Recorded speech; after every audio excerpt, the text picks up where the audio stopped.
الحمدللہ رب العالمین والصلاة والسلام علی سید المرسلین نبینا محمد وعلی آلہ وصحبہ اجمعین، اما بعد۔ محترم معزز ساتھیوں، آخرت پر ایمان کا سلسلہ ہمارا اللہ رب العالمین کے فضل و توفیق سے 11 دنوں میں ہم نے پورا کیا۔ 12ویں روزے سے تقدیر پر ایمان کا یہ سلسلہ ہم نے شروع کیا ہے، اور اس سلسلے میں پہلے 2 دنوں میں تقدیر کا معنی، مفہوم، اس کو سمجھاتے ہوئے تقدیر کے 4 مراتب یا تقدیر میں 4 ارکان جن کو کہتے ہیں علم، کتابت یعنی لکھنا، اور مشیت اللہ رب العالمین کی مرضی، اور تیسرا خلق، ان 4 چیزوں کی وضاحت ہو چکی، اور اس میں یہ بات بہت خاص طور پر بتائی گئی کہ ان 4 کو بیک وقت ماننا ضروری ہے، تبھی تقدیر پر ایمان صحیح ہوگا۔ اور پھر اس کے بعد تقدیر پر ایمان کی اہمیت کے حوالے سے بھی گفتگو ہوئی، اور اس سلسلے میں کئی احادیث آپ کے سامنے رکھی گئی۔ آج کا جو ہمارا موضوع ہے وہ بھی بڑا حساس اور بڑا اہم ہے کہ تقدیر کے موضوع پر گفتگو کرنا، بات چیت کرنا، تقدیر کے موضوع پر آپس میں مناقشہ یا آپس میں ایک دوسرے کے ساتھ گفتگو کرنا، اس کی کیا حیثیت ہے؟ شریعت میں اس کی اجازت ہے یا یہ بالکل منع ہے؟ اس لیے کہ یہ موضوع علماء نے کیوں اٹھایا؟ اللہ کے رسول صلی اللہ علیہ وسلم کی بات، احادیث ہمیں ایسی ملتی ہیں کہ آپ صلی اللہ علیہ وسلم تشریف لائے، انشاءاللہ ان حدیثوں کا ذکر تفصیل سے آئے گا۔ تشریف لائے، صحابہ اکرام باتیں کر رہے تھے، پوچھا کیا گفتگو کر رہے ہیں؟ کہا تقدیر کے بارے میں۔ تو آپ صلی اللہ علیہ وسلم بہت غصہ ہوئے، اس قدر کہ آپ کے چہرے مبارک کے آثار بدل گئے، بالکل لال ہو گئے، بلکہ حدیث کے الفاظ ہیں جیسے کہ کسی نے انار کے پانی کا چھڑکاؤ آپ کے چہرے پر کیا ہو تو جیسے لال ہوتا ہے اس طرح سے ہو گیا۔ مطلب یہ تھا کہ شدید غصہ ہوئی اللہ کے رسول صلی اللہ علیہ وسلم۔ تو کیا مطلب اس کا، یہ اور اس مفہوم کی حدیثوں سے کہ تقدیر پر بالکل بات نہ کی جائے؟ تو آئیے آج کے موضوع میں ہم اسی بات کو سمجھنے کی کوشش کرتے ہیں۔ تقدیر پر ایمان لانا عقیدے کے انتہائی اہم ترین موضوعات میں سے ہے، تو اب اس کے بارے میں جو گفتگو کرنا ہے تو بالکل گفتگو سے نہ روکا جا سکتا ہے، نہ بالکل اس کی کھلی چھوٹ دی جا سکتی ہے، بلکہ اس معاملے میں تھوڑی سی تفصیل ہے۔ وہ کیا؟ صحیح منہج علمی، یعنی آدمی تقدیر کے بارے میں اسلام میں کیا کہا گیا یہ جاننا چاہتا ہے، سیکھنا چاہتا ہے، معلوم کرنا چاہتا ہے، اس ناحیے سے کچھ سوال کرے، اس لیے وہ گفتگو کرنا چاہے، اور اس کی بنیاد بھی کیا ہو کہ جو اللہ نے بتلا دیا، جو اللہ کے رسول صلی اللہ علیہ وسلم نے بتلایا صحیح حدیثوں سے ثابت ہے، ہم اسے مانیں گے بلا چوں چلا۔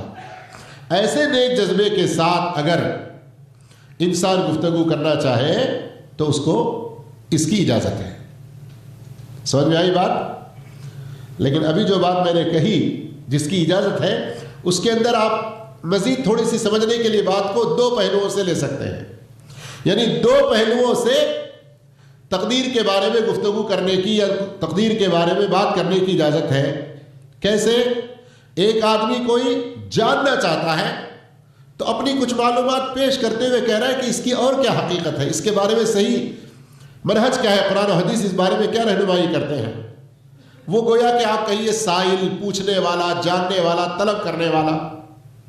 دوسرا آدمی دوسرے پہلو سے بتانے والا، اس کا بھی مقصد یہ ہو کہ واقعتاً اس کے پاس کچھ علم ہو قرآن و حدیث کا، جس موضوع میں بات کرنا چاہ رہا ہے یعنی تقدیر کے، اور صحیح علم ہو اس کے پاس، اور قرآن و حدیث کی روشنی میں صحابہ کے منہج اور فہم کے مطابق وہ اس مسئلے کو واضح کرے، اتنا ہی جتنا اللہ نے، اللہ کے رسول صلی اللہ علیہ وسلم نے بتایا، تو اس کی اجازت موجود ہے۔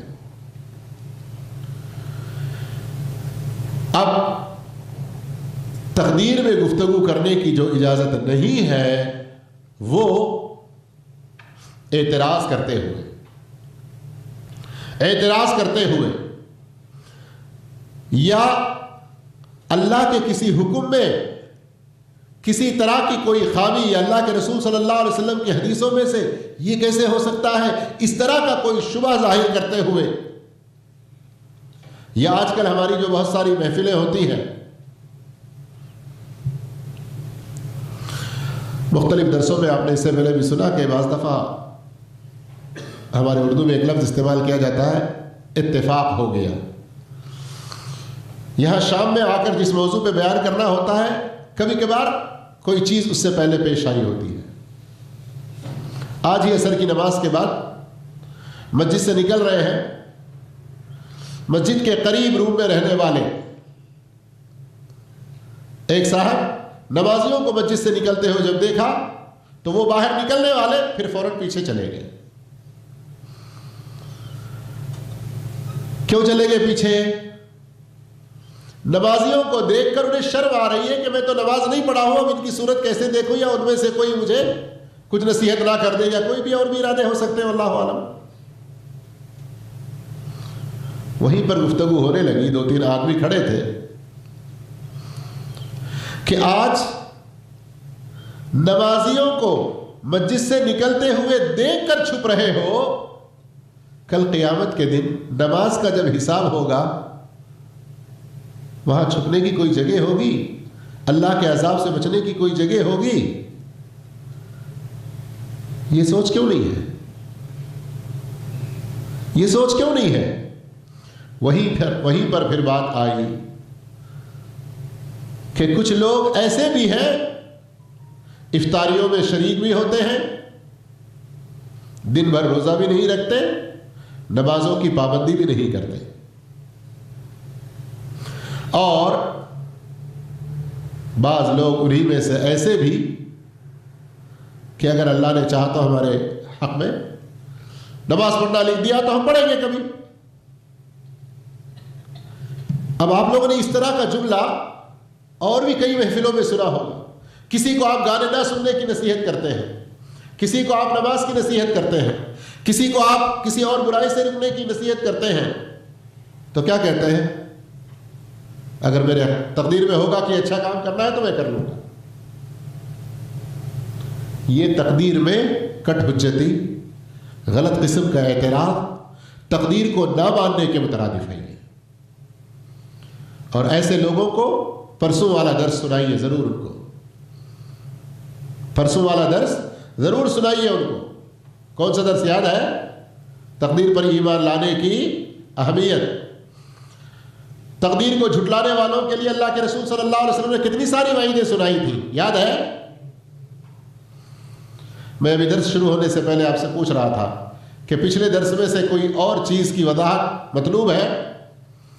تو اب مجھے بھی بات یاد آ گئی۔ کل ایک بھائی نے پوچھا تھا کہ ہم نے پرسوں کے درس میں جو پڑھا ہے کہ آپ صلی اللہ علیہ وسلم نے فرمایا تقدیر کو جھٹلانے والے اس امت کے مجوسی ہیں، سنا ہے نا حدیث میں؟ کیا مطلب ہے اس کا؟ اس امت کے مجوسی ہے۔ شیخ ابن باز رحمہ اللہ فرماتے ہیں مجوس، یہ مجوس کون ہے جانتے ہیں نا؟ عام طور پر ہمارے اردو میں آپ کے پجاری کہا جاتا ہے۔ مجوس کے ہاں کیا عقیدہ ہے؟ روشنی کا الگ خدا، اندھیرے کا الگ خدا۔ روشنی کا جو الگ خدا ہے وہ خیر کے کام اور خیر کو پھیلاتا بڑھاوا دیتا ہے، اور اندھیرے کا جو الگ خدا ہے وہ شر کو بڑھاوا دیتا ہے۔ خالق النور و خالق الظلمہ، نور کا الگ خالق اور ظلمت کا الگ خالق، اس طرح سے وہ دو خالق کو ماننے کا دعویٰ کرتا ہے۔ تو تقدیر کو جھٹلانے والا اسے اس امت کا مجوس کہا گیا، اس لیے کہ تقدیر کا جھٹلانے والا اس کا بھی تقریباً تقدیر کے مسئلے میں اسی طرح کا رویہ ہوتا ہے۔ کیسا رویہ ہوتا ہے؟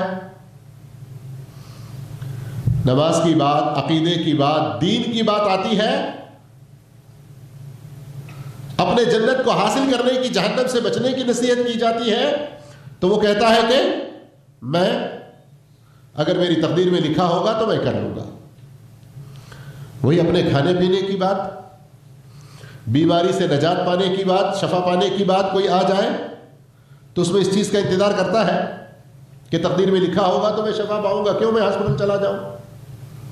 تقدیر میں لکھا جو میرے تقدیر میں لکھا ہے وہ روزی مجھے مل کر ہی رہے گی، میں کیوں کمانے جاؤں؟ سوچتا ہے؟ نہیں سوچتا ہے نا۔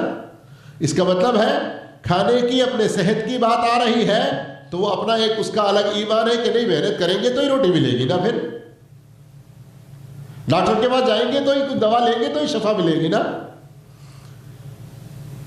ارے عقل مند انسان اپنی روزی کے لیے، شفا کے لیے جس طرح سے ایک سبب اختیار کر رہا ہے، اللہ رب العالمین کی اپنی اس کی رحمت و فضل سے ہی کوئی جنت میں جائے گا، لیکن اللہ رب العالمین نے بار بار جزاء بما كانوا يعملون کی آیت قرآن میں نازل فرمائی اور حکم بھی دیا کہ سارعوا وسابقوا، کہ تم ایک دوسرے پر سبقت کرتے ہوئے نیکیوں میں آگے بڑھو۔ تو یہ نیکیاں اور ایمان یہ سبب ہے جنت میں جانے کے لیے، ان کو اختیار کرنے کی تاکید اللہ نے، اللہ کے رسول صلی اللہ علیہ وسلم نے کی ہے، تو وہ اس کو ماننے کے لیے تیار نہیں ہے۔ اور بھی اس کے کئی پہلو ہو سکتے ہیں تقدیر کو جھٹلانے کے، جو عام طور پر ہمارے معاشرے میں ہم دیکھ رہے ہیں۔ اس لیے میرے بھائیوں بہت ہوشیار رہے۔ کبھی کسی کو کچھ ہو جاتا ہے، ہاں میرا سٹار اچھا نہیں ہے، ایسا کہتا ہے نا۔ پریشانی میں، مصیبت میں یہ اپنے پیشانی کے بل، ان کی بھی کوئی حقیقت، ان کی بھی کوئی تاثیر، ہاں آپ کے پیشانی میں کتنا چوڑا ہے، کتنے لائنیں آ رہی ہیں، آپ کے پیشانی میں کتنے لائنیں آ رہی ہیں۔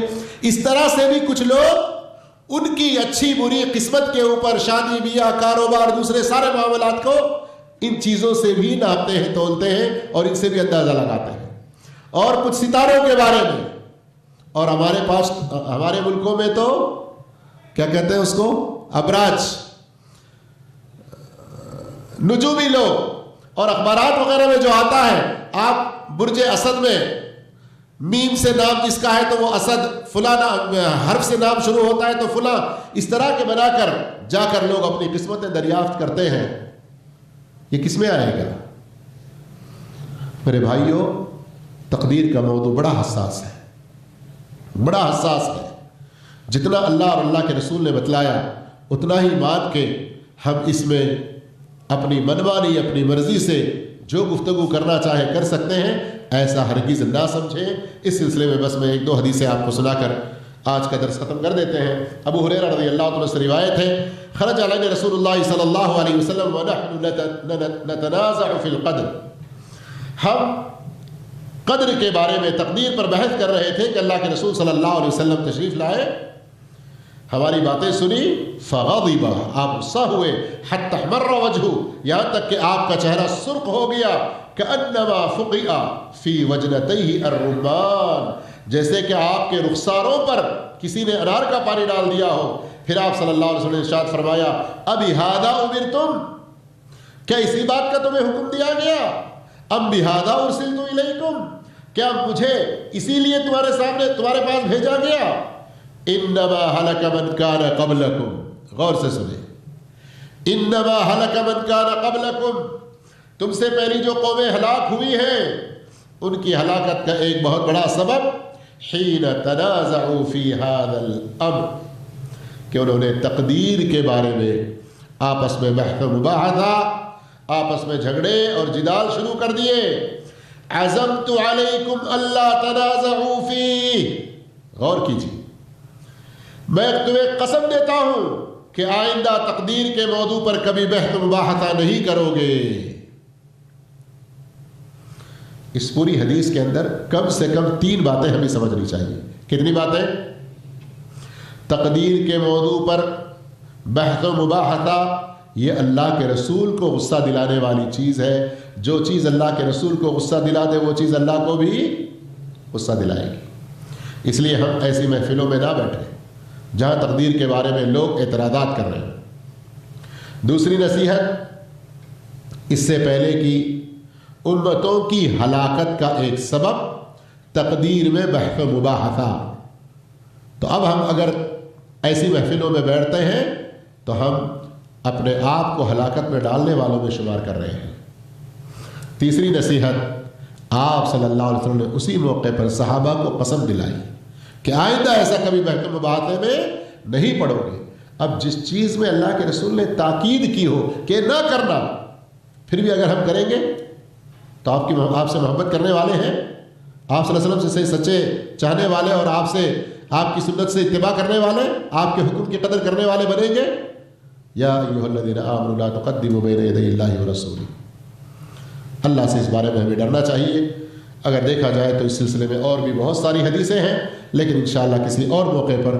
امید ہے کہ آج کا جو موضوع تھا تقدیر پر بحث و مباحثہ، اس کو سمجھ گئے ہیں نا. اللہ عز و جل ہم تمام کو اپنے نبی کی سچی سنت پر قائم رکھے.